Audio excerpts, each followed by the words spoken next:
اسی طرح امام مسلم بیان کرتے ہیں، کون؟ اپنی کتاب الصحیح میں، اور کتاب فضائل الصحابہ، باب فضائل اہل بیت النبی صلی اللہ علیہ وسلم، اہل بیت رسول کے فضائل پر جو چپٹر ہے صحیح مسلم کا، اور حدیث نمبر 2424، حدیث نمبر صحیح مسلم کا کیا ہے؟ اور امام ابن ابی شیبہ، یہ بھی مسلم اور بخاری رحمہم اللہ دونوں کے استاد ہیں۔ امام ابن ابی شیبہ انہوں نے المصنف میں بیان کیا، اور حدیث نمبر 36102، حدیث نمبر کیا ہے؟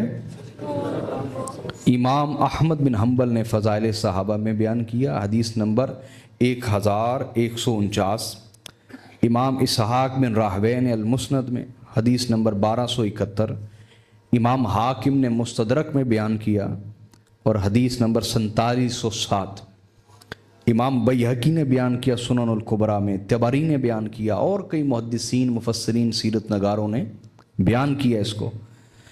جب یہ آیت مبارکہ اتری، انما یرید اللہ لیذھب عنکم الرجس اہل البیت ویطہرکم تطہیرا، اے نبی کے اہل بیت، اللہ یہی چاہتا ہے کہ تم سے ہر طرح کے رجس کو دور کر دے، ہر طرح کے رجس کو، اور تمہیں اتنا پاک کرے کہ طہارت اور پاکیزگی کی حد ہو جائے، طہارت اور پاکیزگی کی۔ جب یہ آیت مبارکہ اتری تو خود حضرت عائشہ صدیقہ رضی اللہ تعالی عنہ وہ بیان کرتی، خرج النبی صلی اللہ علیہ وآلہ وسلم غداۃ وعلیہ مرط مرحل من شعر اسود، یہ خود حضرت عائشہ صدیقہ کا بیان ہے کہ آقا علیہ الصلوۃ والسلام آیت تطہیر اہل بیت کی طہارت پر جو آیت اتری اس کے نازل ہونے کے بعد حضور تشریف لائے، اور آقا نے چادر اوڑھی ہوئی تھی جو سیاہ رنگ کی تھی، کالے رنگ کی چادر تھی۔ کس رنگ کی بولیے؟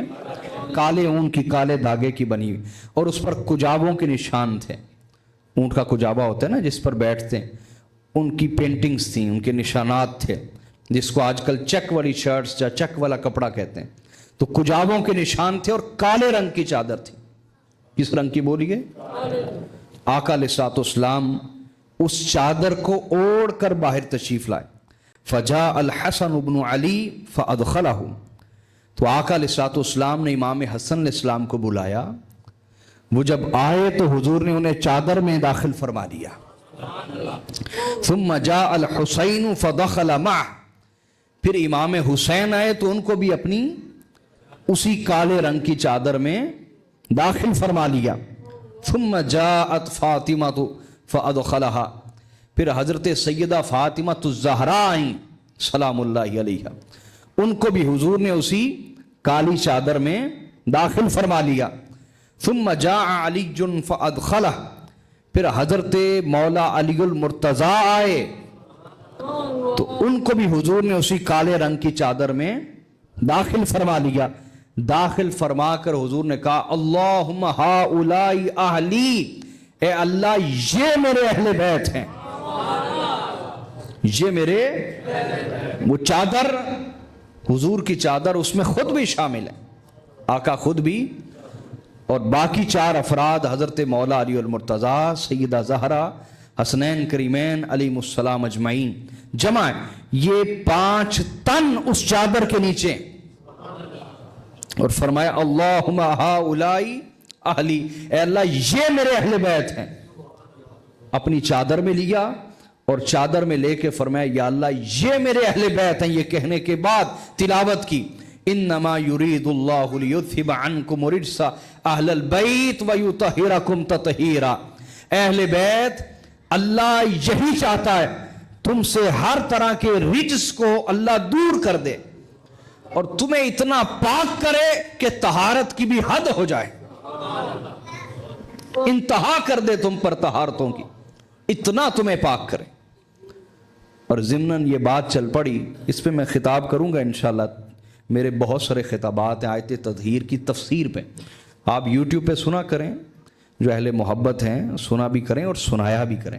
روزانہ یوٹیوب سے ایک خطاب لیا، اس کو 30-35 منٹ سنا، یہ ایک صحبت ہے روزانہ کی۔ ٹھیک ہے، اس کی تفسیر پہ میرے بہت سارے خطابات ہیں، سننے والے ہیں، اور اس میں بے شمار قیمتی نکات ہیں، نکتے ہیں جو آپ کو کسی کتاب سے نہیں ملیں گے، کسی خطاب سے نہیں ملیں گے، ایسے اس میں قیمتی نکتے ہیں، وہ سنیے گا۔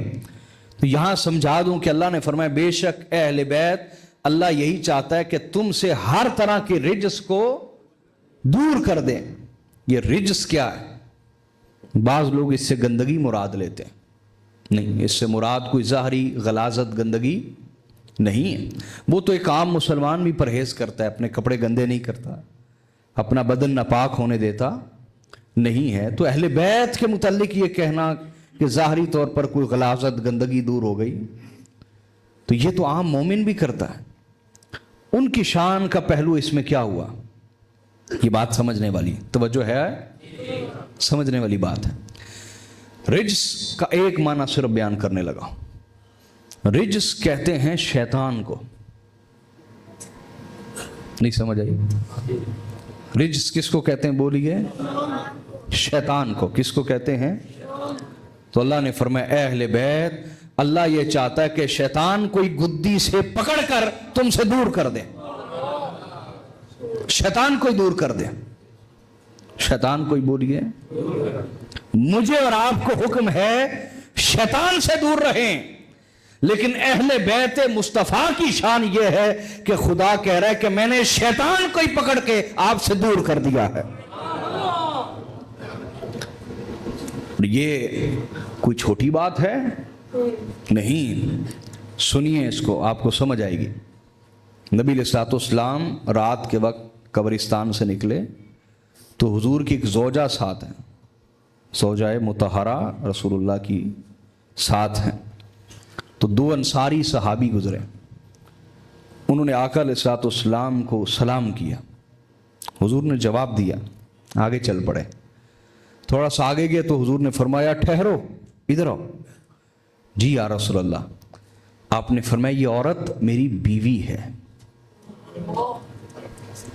یہ عورت میری۔ انہوں نے کہا یا رسول اللہ، ہم آپ پر بدگمانی کر سکتے ہیں، ہم آپ کے متعلق برا سوچ سکتے ہیں کہ آپ کسی اجنبی عورت کے ساتھ جا رہے ہیں۔ یا رسول اللہ، کیا ہم آپ کے متعلق بھی شک اور بدگمانی کا شکار ہوں گے؟ تو آقا علیہ الصلوۃ والسلام نے فرمایا یاد رکھو، شیطان انسان کے جسم میں اسی طرح دوڑتا ہے جیسے خون دوڑتا ہے۔ خون جس طرح دوڑتا ہے اس طرح شیطان وسوسہ اندازی کرتا ہے انسان کی عقل میں، دماغ میں، استاد کے متعلق، شیخ سے متعلق، پیغمبر سے متعلق بھی کر دے گا۔ تو فرمایا اس لیے میں نے چاہا کہ جو چیز تمہارے ذہن میں شیطان نے بعد میں ڈالنی ہے میں اس کا جواب دے دوں کہ یہ عورت اجنبی نہیں، یہ میری بیوی ہے، میری زوجہ ہے۔ تو عام ہر شخص کا معاملہ یہ ہے کہ شیطان اس کی رگوں میں ایسے دوڑ رہا ہے جیسے خون دوڑ رہا ہے، لیکن جب معاملہ آتا ہے اہل بیت مصطفیٰ کا، اس گھرانے کی بات آتی ہے جس گھر سے پوری امت کو اسلام ملا ہے، جس گھر سے ایمان ملا ہے، جس گھر سے ہدایت کا چشمہ پھوٹا ہے، اور کہیں اس چشمے کے ذریعے سے نہریں جاری ہیں، اسی چشمے سے کسی طرف دریا جاری ہیں، اسی چشمے سے کسی طرف ندیاں جاری ہیں، ہر طرف جتنی بھی سیرابی ہے ایمان کی وہ اہل بیت مصطفیٰ کے گھر کا صدقہ ہے۔ اس گھر کی جب باری آئی تو باری تعالیٰ نے نظام ہی بدل دیا، نظام ہی بولیے، اور بدل کے کیا فرمایا؟ لِيُذْهِبَ عَنْكُمُ الرِّجْسَ۔ اہل بیت مصطفیٰ یہ عام لوگوں کا معاملہ ہے کہ شیطان ان کی رگوں میں اس طرح دوڑتا ہے جیسے خون دوڑتا ہے، اور تمہاری شان یہ ہے کہ میں نے شیطان کو ہی تم سے دور کر دیا ہے، شیطان کو ہی تم سے۔ ارے بھائی کبیرہ گناہ کون کرواتا ہے؟ بولیے نا، صغیرہ گناہ کون کرواتا ہے؟ وسوسہ اندازی کون کرتا ہے؟ الذی یوسوس فی صدور الناس من الجنۃ، یہ شیطان کی طرف سے یہ سب کچھ بولیے۔ تو جن ہستیوں کو شیطان سے ہی دور کر دیا گیا ہو، اور نہ صرف شیطان دور کر کے معاملہ ختم کیا گیا ہو بلکہ اس کے بعد فرمایا گیا وَيُطَهِّرَكُمْ تَطْهِيرًا، شیطان تم سے دور کر دیا. شیطان تم سے بولیے نہیں، شاید آپ نقطے کو نہیں پہنچے، میں آسان کرتا ہوں. جب اللہ نے فرمایا لِيُذْهِبَ عَنْكُمُ الرِّجْسَ، تم سے شیطان کو دور کر دیا، تو اہل بیت پاک تو ادھر ہی ہو گئے. پاک تو بولیے بھئی، جب شیطان کو دور کر دیا گیا پیچھے کیا ہے؟ طہارت ہی طہارت. پیچھے کیا بولیے؟ قرآن سمجھا رہا ہوں نا، یہ کسی عام کا کلام نہیں، اللہ کا کلام. لِيُذْهِبَ عَنْكُمُ الرِّجْسَ، یہاں تک مضمون سمجھیں. رجس دور ہو گیا، شیطان تم سے دور ہو گیا، وسوسہ اندازی دور ہو گئی، گناہ دور ہو گیا، خطا دور ہو گئی، شر دور ہو گیا. جب یہ سب کچھ دور ہو گیا تو پیچھے کیا رہا؟ طہارت. کیا رہی بولیے؟ پاکیزگی، صالحیت، خیر ہی خیر، یہی باقی رہا نا. سمجھ آ رہی ہے بات یا نہیں آ رہی؟ جاگ کے بیٹھیے ذرا. جب اللہ نے فرمایا لِيُذْهِبَ عَنْكُمُ الرِّجْسَ، اللہ نے تم سے رجس دور کر دیا، تو وہ تو ادھر ہی دور ہو گیا. اور اہل بیت تو اسی مقام پہ ہی پاک ہو گئے. کیا ہو گئے بولیے؟ الگ سے کیوں فرمایا وَيُطَهِّرَكُمْ تَطْهِيرًا؟ کیوں بھئی، سمجھ آ رہی ہے بات یا نہیں؟ الگ سے کیوں فرمایا وَيُطَهِّرَكُمْ؟ بعد میں کیوں فرما دیا الگ سے وَيُطَهِّرَكُمْ؟ پاک تو پہلے ہی ہو گئے. ہاں یہ بات واضح ہے، اعلان خدا ہے. پاک تو لِيُذْهِبَ عَنْكُمُ الرِّجْسَ، یہ کہنے سے ہی ہو گئے. یہ جو بعد میں فرمایا وَيُطَهِّرَكُمْ تَطْهِيرًا، یہ اللہ نے طہارتوں پر طہارتیں عطا فرمائی، اور طہارتوں کا وہ عروج اور معراج عطا فرمائی کہ نہ کسی بشر کی عقل میں آ سکتا ہے، نہ کسی فلسفی کے فلسفے میں آ سکتا ہے. یہ وہ معراج طہارت ہے جو اللہ نے اہل بیت مصطفیٰ کو عطا فرمائی. علی و فاطمہ و حسن و حسین کو پنجتن پاک کو، جنہیں ہم پنجتن پاک کہتے ہیں، یہ لفظ ہمارا ایجاد شدہ نہیں ہے، یہ لفظ رسول اللہ کا دیا ہوا ہے، اصحاب رسول کا دیا ہوا. میں آگے سنا دیتا ہوں روایت. پنجتن پاک کو اللہ نے وہ طہارتیں عطا فرمائیں کہ جہاں طہارتوں کی معراج ہے. طہارتوں کی بولیے. اور میں سنا بھی دیتا ہوں، یہ آگے جامع ترمذی پڑھ لیں، سنن نسائی پڑھ لیں، حاکم کو پڑھ لیں، سب نے یہی بیان کیا. ایک بات کر کے موضوع کے اوپر آ جاتے ہیں. حضرت ابو سعید خدری فرماتے ہیں، حدیث کو امام طبرانی نے المعجم الاوسط میں بیان کیا اور حدیث نمبر 3456، اور المعجم الصغیر میں بھی ہے اور وہاں حدیث نمبر 375. ابن حبان نے، خطیب بغدادی نے، امام طبری نے اس کو بیان کیا. حضرت ابو سعید خدری فرماتے ہیں فی قولہ تعالی انما یرید اللہ لیذھب عنکم الرجس اہل البیت. حضرت ابو سعید خدری یہ جلیل القدر صحابی رسول ہیں، انہوں نے فرمایا کہ یہ جو آیت تطہیر ہے نزلت فی خمسہ، یہ 5 لوگوں کے حق میں نازل ہوئی. کتنے لوگ بولیے؟ نزلت فی خمسہ، یہ 5 لوگوں کے حق میں، جنہیں وہ 5 وجود، وہ 5 تن وجود جنہیں پاک کر دیا گیا، یہ ان کے حق میں نازل ہوئی. کون کون سے؟ کافی رسول اللہ وعلی جن و فاطمہ والحسن والحسین. کہا پہلے اللہ کے رسول، دوسرے مولا علی، تیسرے حضرت فاطمہ الزہرا، چوتھے امام حسن اور 5ویں امام حسین. ان 5 کے حق میں آیت تطہیر نازل ہوئی، اور یہ وہ 5 وجود ہیں، 5 تن ہیں جنہیں اللہ نے پاک کر دیا ہے.